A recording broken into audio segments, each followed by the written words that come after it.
Hi there. In this video, we're going to do section 5.5, multiple angle and product of sum. Today, we're going to just talk about multiple angle. We're going to do product of sum formula at a later time. Today, we're going to talk about the double angle formulas. And I'm not going to have time to prove each of these, but the proof is found in your textbook on page 405 if you want to look the proof over.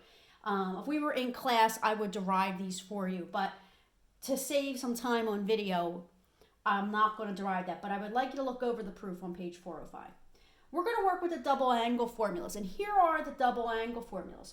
We use these to solve equations, trig equations. We use them to evaluate when we're looking at angles, and we also are going to need them, they help us to derive other trig formulas that we might need, okay? The first one is the sine of the double angle. The sine of a double angle, and we were using this already in previous equations, but we weren't using a formula. But if you remember, when we were solving our trig equations, we were solving with double angles, but now we can make it a little bit easier for ourselves by applying this formula. The sine of a double angle can be broken down to 2 times the sine of the angle times the cosine of the angle. The tangent of a double angle can be broken down to 2 times tangent of u over 1 minus tangent squared u.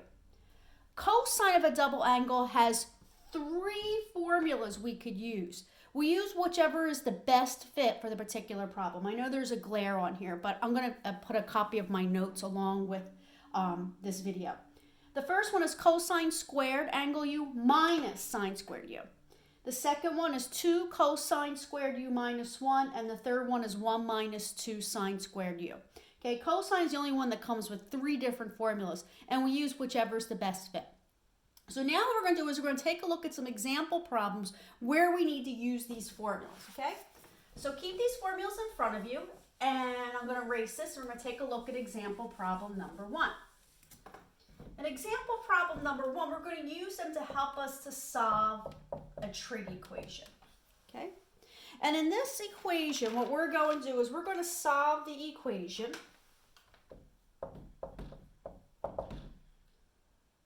2 times cosine of x plus 2 times the plus the sine of double the angle is equal to 0. We're going to solve that trig equation for x and figure out what the angles are. Now, when we've worked with solving trig equations in the past, we know we can't solve a trig equation if we have 2 different trig functions. So we either got to change cosine to sine or sine to cosine. Looking at this equation, there's no identity I could replace cosine with. But I can use a double angle formula for sine to replace that. So we'll keep 2 cosine x the same. Plus, look at your formula for the double angle for sine, and we can replace the sine of double the angle. We can replace that with 2 times the sine of x times the cosine of x equals 0. And can we use this now to help us to solve the equation? Well, we notice that both these terms share a 2, and both these terms share a cosine of x. So I can factor that out. So I'm going to factor out a 2 cosine x from the equation. And remember, when you factor it out, that means you're going to divide all the terms by 2 cosine x. 2 cosine x divided by 2 cosine x is 1. Bring down your plus sign. 2 sine x cosine x divided by 2 cosine x. Well, 2 divided by 2 is 1. Cosine divided by cosine is 1. So we're just left with the sine of x is equal to 0. Now you might be thinking, hey, aren't they 2 different trig functions? Yeah, but we can solve the equation because now they're factors. So we set the factors equal to 0, and let's solve the equation. So we'll take 2 cosine x, set that equal to 0. Take 1 plus the sine of x, set that equal to 0. And let's solve the equations. Here I'm going to divide both sides by 2. And that's going to give me cosine of x, 0 divided by 2 is 0. Okay? And then if 1 plus sine x equals 0, I subtract 1 from both sides, and the sine of x equals -1. Now let's find our solutions. I'll put our solutions over here. X equals, what are the angles that give us this? So we're on our unit circle going from 0 to 2 pi. will cosine be 0? Well, cosine is 0 at pi halves and also at 3 pi halves. Let's go to the other one. And in this one, the sine of x is equal to -1. So where on the unit circle going from 0 to 2 pi will my sine coordinate be -1? Well, that's at 3 pi halves. You really don't have to write it down again because you already have it up there. Just fix that. That should be 3 pi halves, not 3 halves. 3 pi halves. Okay? So that's if they gave us an interval. And I believe these problems I'm giving you to do on your own will all have intervals from 0 to 2 pi. In general form, if they weren't giving you an interval, you could just say x equals pi halves plus all its coterminal angles. So remember, that's where you add a rotation, 2n pi.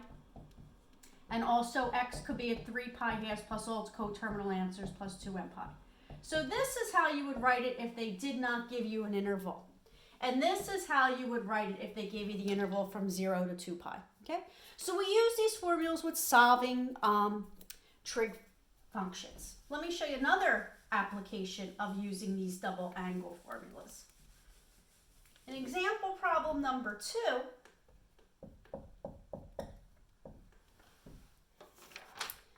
I'm going to give you this information. We're going to be using the fact that the sine of angle U is equal to 3/5. And I'm also going to tell you that angle U is greater than 0 but less than pi half. So if we work with that interval, that means we're in quadrant 1. We're going to use this information to find the following. I want to find the sine of double the angle, the cosine of double the angle, and the tangent of double the angle. Okay? So now we got to use that information to find the following. So first, let's draw a picture of where this angle is. Well, we know angle U is in quadrant 1. So let me draw a quadrant 1 angle. Quadrant 1, remember, is between 0 and pi halves, and that's the range they gave us. Here's angle U. I'll form its altitude. Remember, sine is y over r, or opposite over hypotenuse. So the y is 3, and the hypotenuse is 5. We can see this is a 3, 4, 5 triangle. If you didn't notice that, the Pythagorean theorem would also tell you that x is 4. So now we can use this to answer the questions. Now, if I want to find the sine of double the angle, you just can't double 3/5. The sine of double the angle is equal to 2 times the sine of angle U times the cosine of angle U. Okay? So we have to plug in the information. That was right from our formula. So therefore, this would be 2 times the sine of angle U is 3/5. The cosine of angle U, well, I come back and look at my picture. Cosine is x over r, or adjacent over hypotenuse, which is 4 over 5. So if I multiply these together, I can put 2 over 1. 2 times 3 is 6. 6 times 4 is 24. And then 1 times 5 times 5 is 25. So that's the sine of double the angle. Okay? Now let's find the cosine of double the angle. Okay? I'm going to erase this and then I'll do cosine. Now remember, cosine had 3 formulas we could use. It really doesn't matter which one you use, but if I look at my 3 formulas, I'm going to use the one that just dealt with sine because sine was given. And that was 1 minus 2 times sine squared of angle U. As long as your picture is correct, any of them would work, but I'm going to use what's given, and what was given was sine. So this will be 1 minus 2 times, the sine of angle U is 3/5, and I'm going to square it. So now I've got to simplify. 1 minus 2 times 3/5 squared. So this would equal 1 minus 2 times, if I take 3/5 and square it, 3 times 3 is 9, 5 times 5 is 25. Now I've got to multiply that by 2, so this will be 1 minus, I can make that a fraction by putting it over 1, right? 2 times 9 is 18, 1 times 25 is 25. So, remember, common denominator, change 1 to 25 over 25, minus 18 over 25, oops. won't that give me 7 over 25 as my answer? 25 minus 18 is 7. And that's the cosine of double the angle. Just put that all right there. Okay, move that down so you can see it a little bit. All right, now we got to find the tangent of double the angle. Let me erase this. And I'm going to do the tangent of double the angle. If I do tangent of double the angle, the formula for tangent of double the angle is 2 times tangent of the angle u all over 1 minus tangent squared u. Plug everything in, right? 2 times, what is the tangent of angle u? Well, tangent is opposite over adjacent, or y over x, which is 3/4. In the denominator, it's 1 minus tangent. Tangent is y over x, so it'll be 3/4 squared. So now I got to simplify this, right? So that would be 2 times 3/4. I can make 2 a fraction by putting it over 1. 2 and 4 cross simplify, so that would leave me with 3/2. In the denominator, it would be 1 minus 3/4 squared is 9/16. So I got to simplify this. Move this down so you can see a little bit. This will be 3/2. Divide that by, I can change 1 to 16 over 16 minus 9/16. So numerator stays the same, 3/2. 16 over 16 minus 9 over 16, isn't that 7/16? Now we have a complex fraction. Remember, we don't divide fractions, we multiply by the reciprocal. So this would be 3/2 times 16 over 7. Remember, you don't divide, you multiply by the reciprocal. 2 and 16 can cross simplify. 2 divided by 2 is 1. 16 divided by 2 is 8. And now if we multiply this, 3 times 8 is 24. 1 times 7 is 7. That's the tangent of double the angle. Okay. Now, some of you might be thinking, can I take the sine of the double angle and put it over the cosine of the double angle? Because isn't tangent, the definition of tangent, sine over cosine? Yes, that would work. You could take, as long as your answers are correct for sine of the double angle and cosine of the double angle, you can take sine of the double angle and divide it by the cosine of double angle. And I'll be honest with you, when I'm doing these problems, if I've already done sine and cosine of the double angle, that's how I find my tangent. But sometimes the problem just asks for tangent, then I'd have to apply the formula. Okay, it's not hard, it's just tedious. All right, so that's another application of where we use the double angle formula. So we actually have to find angles. And the third one I'm going to talk about is sometimes we need these trig identities. Let me just move my camera up a little bit to help us to derive other formulas that we might need. So that's what we're going to take a look at in our next example problem. Okay, example problem number 3. In example problem number 3, I might need another formula. Let's say I need a cosine of triple an angle. I don't have a triple angle formula, but I can use formulas I already have to get what I need. And sometimes we need that in problems that we're solving. So I can break the cosine of triple an angle down. Can I get that by doing the cosine of double an angle plus the angle? Because doesn't 2x plus x give me 3x, right? Now, I can use my sum formula for cosine to expand that. So let's expand this using the sum formula for cosine. And the sum formula for cosine says take the cosine of the first angle, which is 2x, times the cosine of the second angle, which is x. Remember, the sign switches. If it's addition, it switches to subtraction. And now we got to do the sine of the first angle times the sine of the second angle. Oops, let me just fix that. So all I did right here was just expand this by using the sum formula for cosine. Now I looked in here and I said, oh, now I got double angle formula, so I can break them down again. Well, the cosine of double angle has 3 formulas, if you remember, that we can use.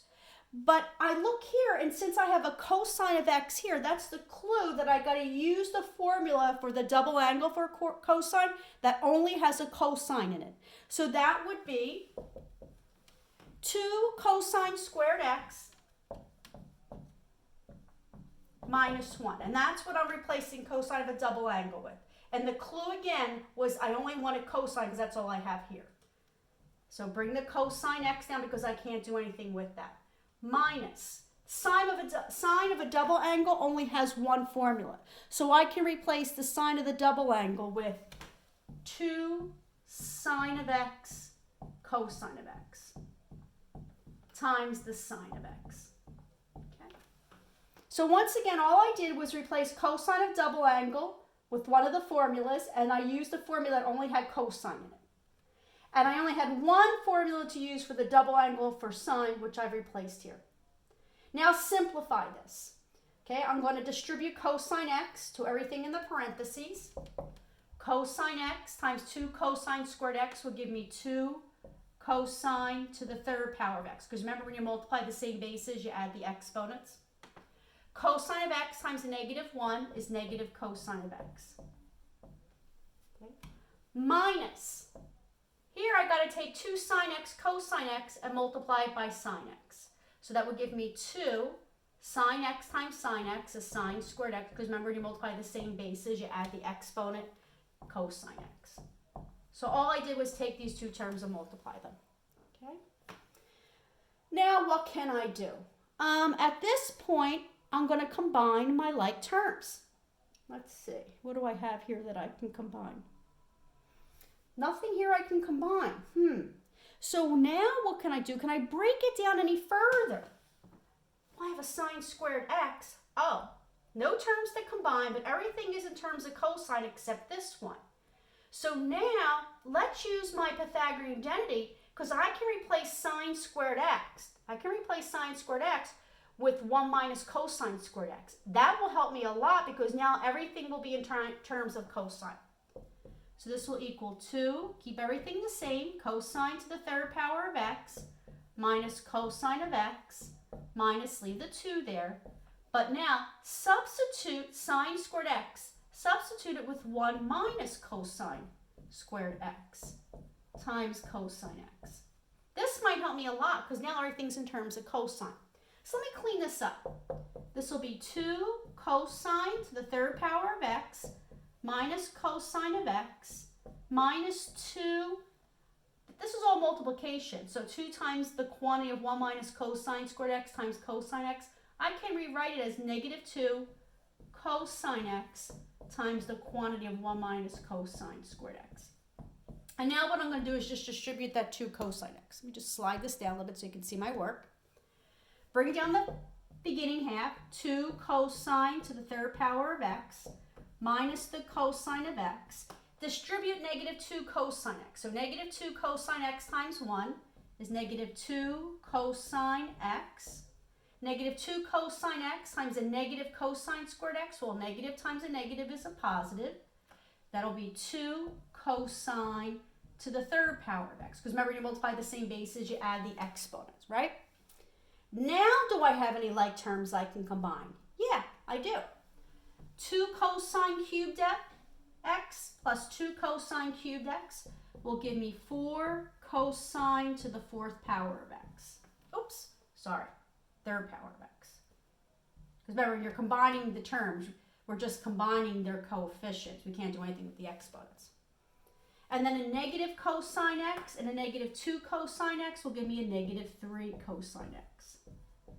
Can't break it down any further. They're all in terms of the same trig function. So now I derive a cosine of a triple angle formula. And sometimes when we're doing problems, we need a particular formula so we can derive things from them. Okay? All right, I'm going to stop there, and I'm also going to attach my notes to go along with this video.